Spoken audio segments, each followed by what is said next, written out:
Hello everyone, আসসালামু আলাইকুম। সবাই কেমন আছেন? আশা করি সবাই ভালো আছেন। তো আমি আজকে আপনাদেরকে দেখাবো চট্টগ্রামের ঐতিহ্যবাহী মেজবান কীভাবে রান্না করা হয়। তো সবাই আমার ভিডিওটার সাথে থাকবেন, আপনাদেরকে সম্পূর্ণ প্রসেসটা দেখাবো। তো প্রথমে মাংসগুলোকে ধুয়ে তারপর ডেক্সির মধ্যে দিয়েছে, ডেক্সির মধ্যে দেওয়ার পরে মশলা দিতেছে, মশলা দেওয়ার পরে তারপর সম্পূর্ণ ডেক্সিগুলোকে সবগুলো চুলার মধ্যে দিবে। আজকে এখানে প্রায় 2000 মানুষের মেজবানের অ্যারেঞ্জ করা হয়েছে।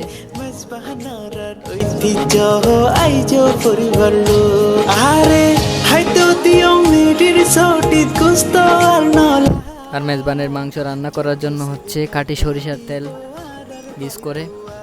খাঁটি সরিষার তেল ছাড়া মেজবান অসম্পূর্ণ।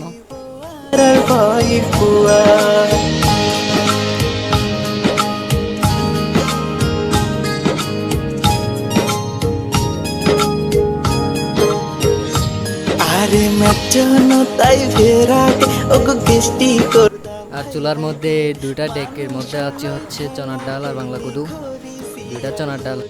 তো রান্না করার পর দেখেন মেজবানির মাংসগুলো কি জোস কালার, একদম লোভনীয় সব খাবার মেজবানের।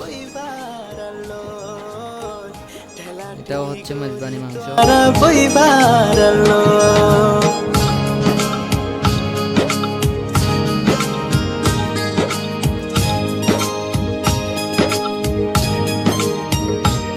আরে হানাফি নে হনর পর তোর পিছে তোর মারিও প্যান্ড হলো চাই তুরি যায় আদ মুসিয়া শোরে নইলে তোর ভয় ফুয়াই কট মারি দিব এতে আর এগুলা হচ্ছে নলা। নলা আমরা চিটাঙ্গ ভাষায় যারা বলি নলা, এগুলো হচ্ছে নলা।